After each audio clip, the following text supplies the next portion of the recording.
Now therefore give me this mountain. Wherefore the Lord spake in that day, for thou heardest in that day how that Anakims were there, and that the cities were great and fenced. If so be the Lord will be with me, then I shall be able to drive them out, as the Lord said. And Joshua blessed him, and gave unto Caleb the son of Jephunneh Hebron for an inheritance. And Hebron therefore became the inheritance of Caleb the son of Jephunneh the Kishonite unto this day, because that he wholly followed the Lord God of Israel. Thank you for standing for the reading. And the last part of what I read, verse 14. And it said, Hebron therefore became an inheritance of Caleb the son of Jephunneh the Kishonite unto this day, because that he wholly followed the Lord of Israel. And I began to think about that this week. And if I could title it this morning, I'd just simply title it, What's Driving You? And I guess sometimes we get thoughts in odd or peculiar ways, but we was off work Tuesday, and Sister Kathy and I decided we was going to drive over to Georgetown. And so we got on I-75, and as we passed the Whitehall-Boonesboro exit, I noticed the traffic was just getting off there, and they was backing up on the interstate, and I sort of wondered what was going on down Boonesboro way. And so we got over and went on past it, and we topped the hill there at going on over toward the Clays Ferry, about 2 miles from Clays Ferry, and traffic was at a standstill. And so we got on the phone naturally and find out what was going on, and there'd been a tractor and trailer wreck and down at right before the bridge, but we sat there in traffic for I don't know an hour or so, and I began to notice around me. You know, if you're sitting there and nowhere to go, you're gonna start looking, Brother David.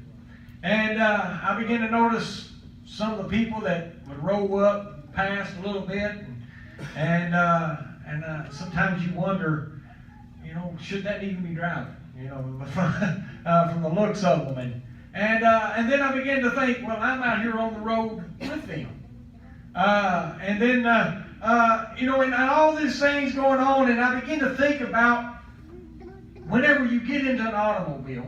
And I've said before, I don't like to ride. I like to do the driving. But occasionally you have to ride.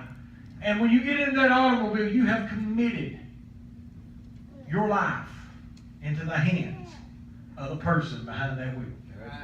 I mean, it's just simply, that's the way it is. You've committed yourself to them. They are the ones that are in control of your situation at that moment. And I guess that's one reason I don't like to drive. I mean, like to ride. I like to drive. But I begin to think about that, and I thought, you know, you're entrusting them to get you to your destination. And I thought, as I begin to think about that this week, I thought we read that Moses, here he sent 12 spies to seek out the promised land. 10 come back with a bad report. But we can read that Joshua and Caleb, they came back and they looked and they said, we're well able. The land's there. It's plentiful. They brought back the grapes and the fruit of the land that was just you know, in our minds today we couldn't imagine having to put a pot of grapes on a pole and carry it between two men. That's a mighty pot of grapes. The things there were wonderful. And it was just like God promised them. He said that they was going to inherit a land, that they could go in and reap the things of it, and they didn't even have to till the land. They didn't have to do nothing. Just go in and reap the fruits and the benefits of the things. So they looked and they knew that they were able. But Joshua 14:8 says, nevertheless, my brethren that went up with me made the heart of the people to melt, but I wholly followed the Lord my God. And I thought as I began to think about this morning, and I began to think about what's driving you. I thought as we read here, Caleb was a man that was driven with a godly passion. And I thought he looked and you see the passion that was driving him. It was a desire to go and possess the things that God had already told him was his. I thought, but so many times we look around and we hear the stories of the ones that are looking on and they're looking on with doubt. I thought, but if we're driven by a passion for the things of God, I thought we are more than able to possess the things that we're needing. I thought that the destination that we're looking toward, I thought we can make it. I thought God never told them that there wouldn't be no obstacles in the way. He just simply told them that there was a land that He had given them and that they were to go and possess it. I thought a lot of times we look around and we see a lot of the things that the hindrances, if you would, that the enemy tries to throw in front of us. But I thought we have got to look and we've got to allow the passions that God has placed within us for the more and the desires, the things that He has for us. I thought, what's driving us this morning? I begin to look around and naturally when you do, you try to find some helps whenever you're trying to compile a message. So I begin to search and I begin to look at simply what's driving you. And I thought the mindset of the world today, and I thought even in the leadership of the churches, when you begin to search in what's driving you, I thought it doesn't go back to the things and the desires of God. I thought we're living in a time when the world that we're living in is so generated by their own desires rather than the desires of God.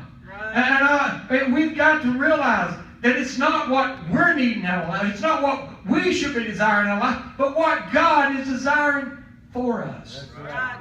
You know, we look around and there's a lot of things that we can see that we would like to do. There's a lot of places that we would like to go. But I thought, is it the will of God? Right. We... like Brother Sparks said today, there's nothing wrong with taking vacation.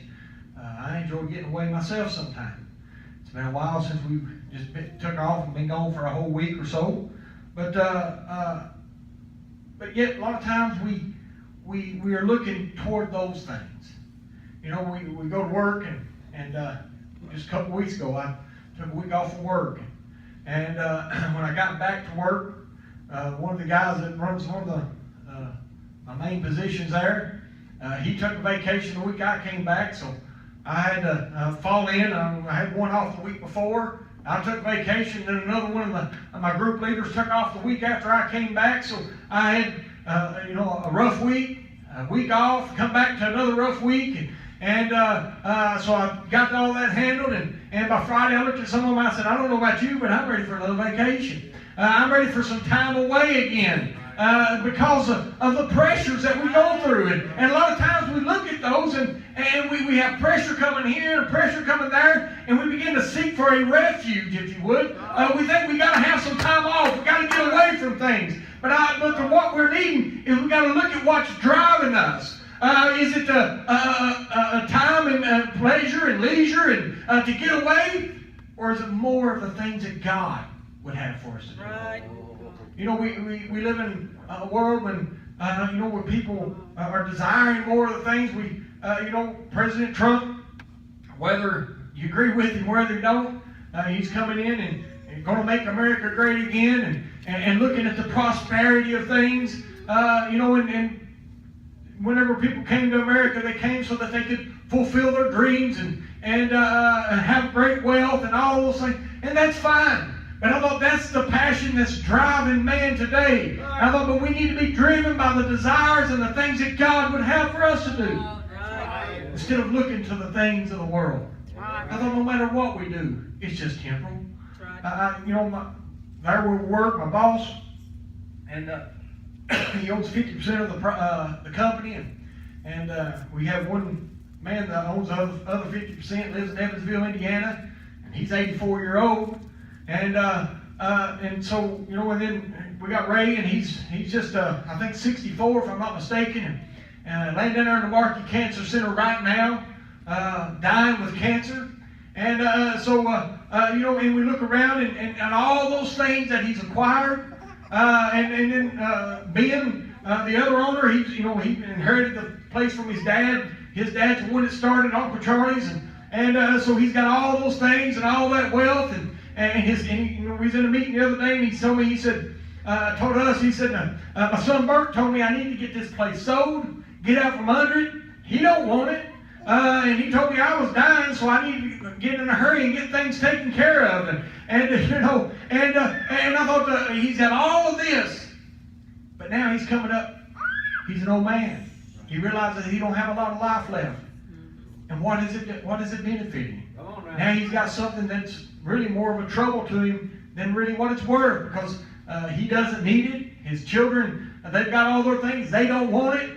And I thought, just a greater drive, a desire for more and more of the things of this world.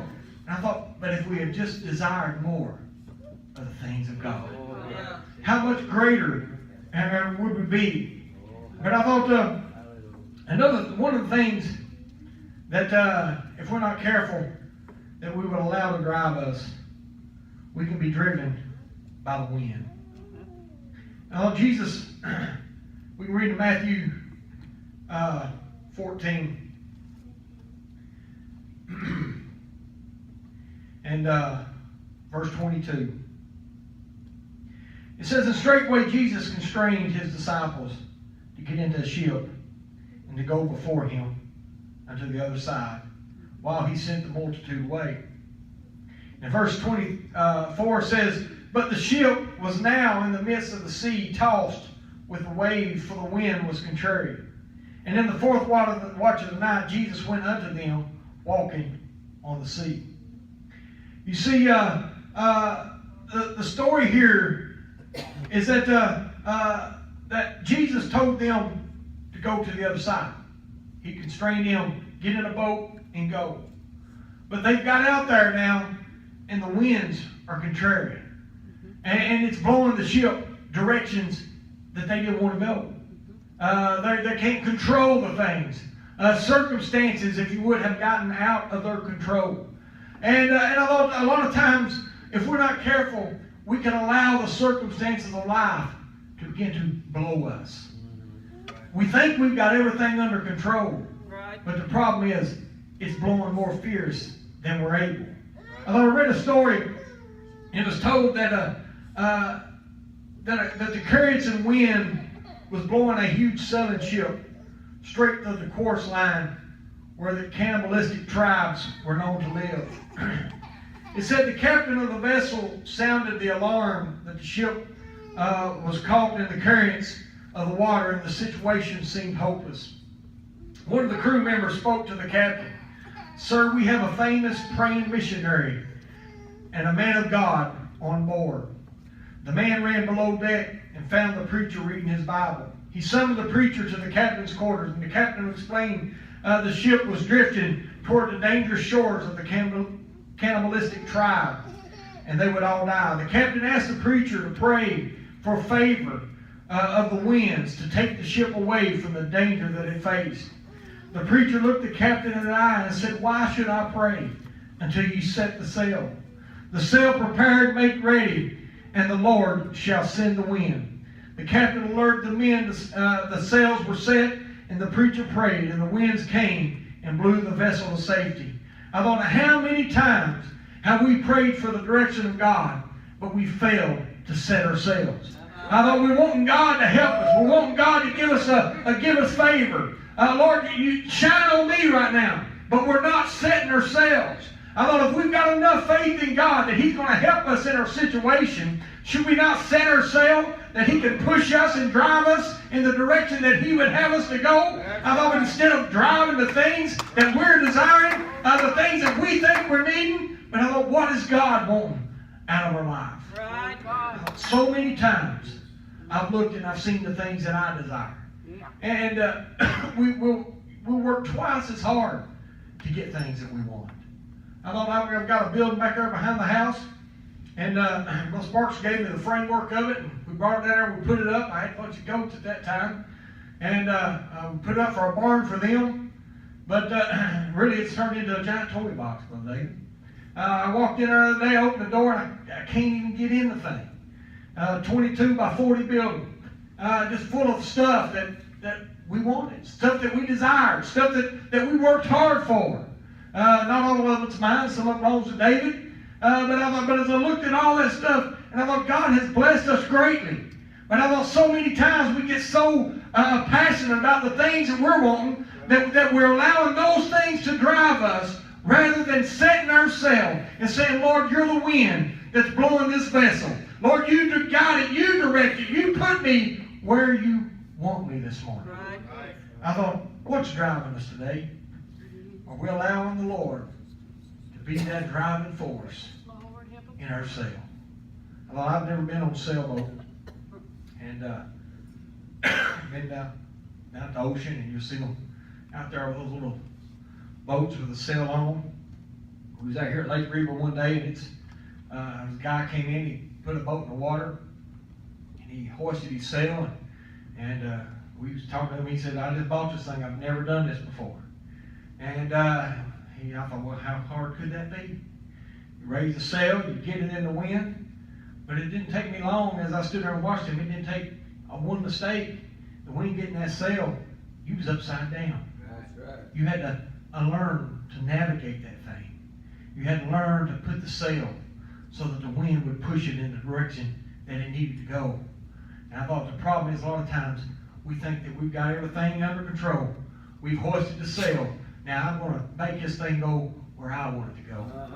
And if we're not careful, we'll end up things upside down. Right. And I thought when God said, if you just simply let me be the wind in your sail, He can direct us and put us where He wants us this morning. I thought, as they come and give us a song, I thought, what's driving you this morning? Is it past failure? You know, that's something that can drive a lot of people. When they look and they say, but I've tried so many times. I've tried. I've took the step, but I failed. Don't look at your past, but look at the future. And I thought God can still get you to where you need to be. Don't allow your failures to drive you. I thought, is it doubt? Are you looking and saying there's no way that God's able? No, we're serving a God that's able. Sister Kathy was singing that song this morning. We're serving a God that's able. You know, that woman in the Bible days that she sung about, you know, and she looked and as Elijah came and she didn't have nothing, just enough meal. She's going to eat it and die. But the man of God said, fix me a cake first. Yeah. Prepare for me first, and God will sustain you. She could have said, there's no way, and could have let doubt override. But instead, she let faith drive her to where she needed so that God could help her.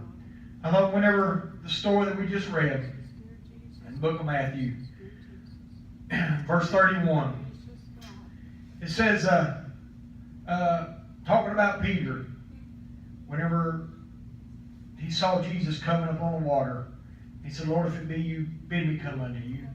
Verse 31 says, and immediately, or verse 30 says, but when he saw the wind boisterous, he was afraid. Beginning to sink, he cried, saying, Lord, save me. And immediately Jesus stretched forth his hand and called him and said unto him, O thou of little faith, wherefore didst thou doubt? I thought Peter began to look around at the circumstance. Peter was somewhere. Peter knew that it wasn't possible for him to be. He was walking on the water. I thought, as far as I know, there's nobody since this time that's just walked across the water. Right. But he looked at Jesus and said, Lord, bid me come to you. And he did. But Peter began to look at the circumstances. He began to look at the waves. And he thought, no, there's no way that I could be doing this. And he began to sink. But when he cried out to God, Jesus said, O thou of little faith, wherefore didst thou doubt? You were doing it. Why did you doubt it? And I thought, God is able to help you this morning. whatever your circumstance is, I thought, don't doubt the Lord this morning. And don't allow the situations around you drive you whenever God has already told you, I'm going to help you. So as they get us a song this morning, I hope I've helped you. But I thought, what's driving you?